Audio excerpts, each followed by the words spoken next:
வணக்கம் நண்பா, நான் உங்கள் எம்கே. இன்றைக்கி இந்த வீடியோவில் ஸ்ப்ளெண்டர் ப்ளஸில் கேடிஎம் இண்டிகேட்டரை எப்படி ஃபிக்ஸ் பண்ணலாம் அப்படிங்கிறத பற்றி பார்க்க போகிறோம். இதுக்கு முன்னாடி ஸ்ப்ளெண்டரோட இண்டிகேட்டரில் எல்இடி பல்பு மட்டும் நம்ம ஃபிக்ஸ் பண்ணுற மாதிரி வீடியோ பண்ணியிருந்தோம். ஸோ பார்க்காதவங்க பார்த்துட்டு வந்துருங்க. இந்த வீடியோவில் ஃபுல் அண்ட் ஃபுல் எல்இடி இண்டிகேட்டரை நம்ம ஃபிக்ஸ் பண்ண போகிறோம். அதுக்கு முன்னாடி இந்த வீடியோ லைக் பண்ணிவிட்டு நம்ம சேனலை சப்ஸ்கிரைப் பண்ணிடுங்க. Bike reviews, bike modification, travel அப்படின்னு சொல்லிட்டு நிறைய வீடியோ அப்லோட் பண்ணிகிட்டு இருப்போம். அதுவும் நம்ம மொழி தமிழில். தயவு செஞ்சு டிராஃபிக் ரூல்ஸை ஃபாலோ பண்ணுங்கள்.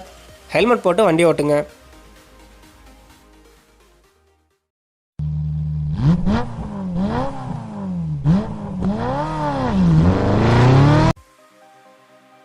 வழக்கம் போல் அதை ஃபிக்ஸ் பண்ணுற முன்னாடி அதை பற்றின ஒரு குட்டி ஸ்டோரி பார்த்துடலாம். அதாவது அதை பற்றின ரிவ்யூஸ் தெரிஞ்சுக்கிட்டு அதுக்கப்புறம் அதை நம்ம பைக்கில் ஃபிக்ஸ் பண்ணலாம். இது கேடிஎம் இண்டிகேட்டர் பார்க்குறதுக்கு ரொம்பவே நல்லாயிருக்கும், ஃப்ளெக்சிபிளாக இருக்கும்.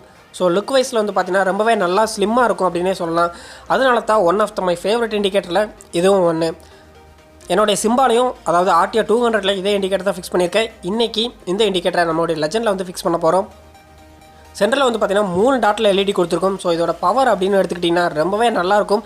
அதனால தான் இது என்னுடைய ஃபேவரட் இண்டிகேட்டரில் லிஸ்ட்டில் இதுவும் இருக்குது. ஸோ நைட்டு பார்த்தீங்கன்னா இதோட விசிபிள் ரொம்பவே நல்லாயிருக்கும்.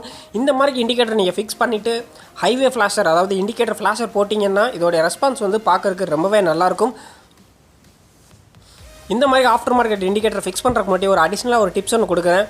ஸோ என்ன தான் இண்டிகேட்டர் வாட்டர் ப்ரூஃபாக இருந்தாலும் ஹெவியான ஃபோர்ஸ் அடிக்கிறப்ப மேபி உள்ளே தண்ணி போகிறதுக்கான வாய்ப்பு இருக்குது. ஸோ அதுக்கு நீங்கள் என்ன பண்ணுறீங்கன்னா இந்த மாதிரி உங்ககிட்ட க்ளூ கன்று இருக்குது அப்படின்னா அதிலேருந்து வர்ற அந்த கம்மை பார்த்தீங்கன்னா அந்த போல்டு இருக்குது இல்லைங்களா, ஸோ இந்த சைடில் லைட்டாக அப்ளை பண்ணணும். ரொம்ப ஃபுல் ஹீட்டோட அப்ளை பண்ணிடாதீங்க. ஒரு 2 செகண்ட் வச்சுட்டு அது உள்ளே பார்த்தீங்கன்னா மோல்டிங் மாதிரி நீங்கள் பண்ணி விட்டிங்கன்னா இந்த இண்டிகேட்டர் ரொம்ப லாங் லைஃப்க்கு இருக்கும். உள்ளே தண்ணி போகிறதுக்கான வாய்ப்பு எதுவுமே இல்லை. ஆல்ரெடி இது வாட்டர் ப்ரூஃப் தான். இருந்தாலும் நம்ம அடிஷ்னலாக நம்ம காசு கொடுத்து வாங்கினதை நம்ம தான் கிளியராக பார்த்துக்கணும். இதை ஸ்ப்ளெண்டர் ப்ளஸில் ஃபிக்ஸ் பண்ணுறதுக்கு பைக்குடைய வைசரை ஃபஸ்ட்டு ரிமூவ் பண்ண வேண்டியிருக்கும். அதுக்கு இங்கே ஒரு போல்டு அங்கே ஒரு போல்டுன்னு சொல்லிட்டு 2 சைடு 2 போல்டு கொடுத்துருப்பாங்க. அந்த 2 போல்ட்டை நீங்கள் ரிமூவ் பண்ணிவிட்டு மாஸ்க்கை லைட்டாக வெளியே இழுத்தீங்க அப்படின்னா ஈஸியாகவே வெளியே வந்துடும்.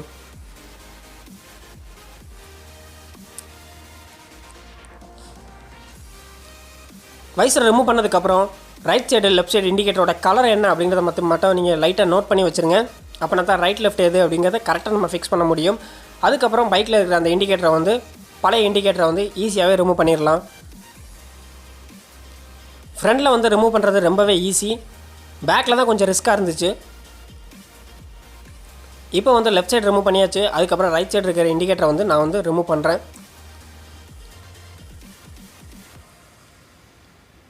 ஓகே, ஆல்ரெடி உள்ளே பார்த்தீங்கன்னா எல்இடி பல்பு தான் ஃபிக்ஸ் பண்ணியிருக்கேன். ஸோ அதை எப்படி ஃபிக்ஸ் பண்ணுறேன் அப்படிங்கிற வீடியோ நான் ஆல்ரெடி அப்லோட் பண்ணிட்டேன். அதோட லிங்க் மேலே வரும்.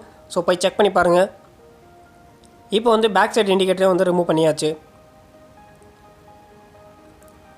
இப்போ நம்மளுடைய கேடிஎம் இண்டிகேட்டரை உள்ளே ஃபிக்ஸ் பண்ணிடலாம். ஃப்ரண்ட்டில் ரிமூவ் பண்ணுறதும் ஃபிக்ஸ் பண்ணுறதும் ரொம்ப ஈஸியாக இருந்துச்சு. பேக்கில் தான் ரிமூவ் பண்ண கஷ்டமாக இருந்துச்சு. ஏன் அப்படின்னா அதோட போல்ட்லாம் பார்த்தீங்கன்னா சேறு சகதியமாக ஆகி அந்த நட்டு ரொம்பவே ஜாமாக இருந்துச்சு. நீங்கள் ரிமூவ் பண்ண போகிறீங்க அப்படின்னா ஒரு 1/2 ஹவருக்கு முன்னாடியே அதில் ஏதாச்சும் ஒரு ஆயில் விட்டு வச்சுருங்க. அப்படின்னா தான் உங்களுக்கு கலட்டுறதுக்கு ரொம்பவே ஈஸியாக இருக்கும். ஓகே, இப்போ நம்மளுடைய கேடிஎம் இண்டிகேட்டரை உள்ளே ஃபிக்ஸ் பண்ணிடலாம்.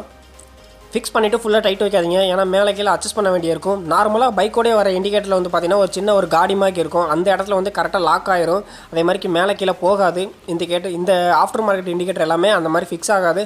அதுக்கு அடிஷ்னலாக இன்னொரு டிப்ஸ் என்ன அப்படின்னு பார்த்தீங்கன்னா அனபாண்ட் ஆஃப் ஃபெவிக்விக்கை எடுத்து ஒரே ஒரு ட்ராப் மட்டும் வைங்க. நிறையா ஒட்டிடாதீங்க. அதுக்கப்புறம் பிச்சு தான் எடுக்கணும். சப்போஸ் உடஞ்சிருச்சுன்னா லைட்டாக ஒரு ட்ராப் மட்டும் வச்சுட்டிங்கன்னா மேலே கீழே போகாது, ஷேக் ஆகாது, இன்னும் கொஞ்சம் குவாலிட்டியாக இருக்கும். ஸோ மேலே கீழே நேர் பார்த்துட்டு அதை ஃபிக்ஸ் பண்ணிடுங்க. அதுக்கப்புறம் லைன் பார்த்தீங்கன்னா ரொம்பவே ஈஸி தான். ஸ்ப்ளெண்டரில் க்ரீன் கலரில் இருக்கும், நம்ம இண்டிகேட்டரில் பிளாக் கலரில் இருக்கும். ஸோ அதை ரெண்டுமே நெகட்டிவாக கொடுத்துருங்க. அப்புறம் ரைட் சைடு லெஃப்ட் சைடு என்னென்ன கலர் நீங்கள் நோட் பண்ணிங்களோ அதுக்கேற்ற மாதிரிக்கு அந்த ரெட் கலர் ஒயரை ரைட்டும் லெஃப்ட்டும் பார்த்து கரெக்டாக கொடுத்துருங்க. ஒயரிங் கனெக்ஷனை பொறுத்த வரைக்கும் ரொம்பவே ஈஸி தான். வீட்டில் இருந்துகிட்டே இதை ஈஸியாகவே ஃபிக்ஸ் பண்ணிக்கலாம். ஓகே, நார்மலாக ஸ்ப்ளெண்டர் இண்டிகேட்டரை பார்த்து ரொம்பவே போர் அடிச்சிருச்சு.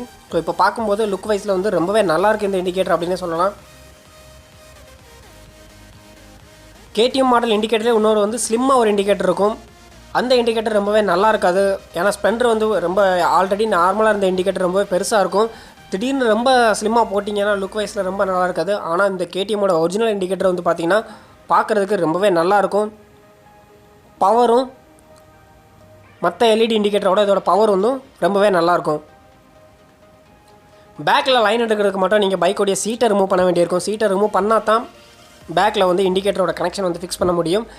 பேக்லேயும் அதே மாதிரி தான் ரெட் கலர் ஒயரை வந்து ரெண்டு பாசிட்டிவும் ரைட் லெஃப்ட் பார்த்து கரெக்டாக கொடுத்துருங்க.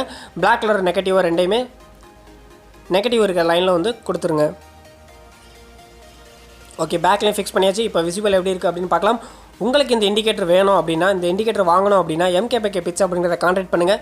லிங்க் கீழே கொடுத்துருக்கேன், மறக்காமல் போய் செக் பண்ணி பாருங்கள். எக்கச்சக்கமான பைக் மாடிஃபிகேஷன் அக்சசரிஸ் அங்கே அவைலபிளாக இருக்குது. இந்த மாதிரி பைக் சம்மந்தப்பட்ட வீடியோஸ் நிறையா தெரிஞ்சுக்க மறக்காமல் நம்ம சேனலை சப்ஸ்கிரைப் பண்ணிடுங்க. பைக் மாடிஃபிகேஷன், பைக் ரிவ்யூஸ், அதுக்கப்புறம் ட்ராவல்னு சொல்லிட்டு நிறைய வீடியோ அப்லோட் பண்ணிகிட்ருப்போம், அதுவும் நம்ம மொழி தமிழில். ஸோ அதுக்கு மறக்காமல் நம்ம சேனலை சப்ஸ்கிரைப் பண்ணிடுங்க. இந்த வீடியோ உங்களுக்கு பிடிச்சிக்கணும்னு நினைக்கிறேன். லைக் பண்ணிடுங்க. தேங்க்ஸ் ஃபார் வாட்சிங்.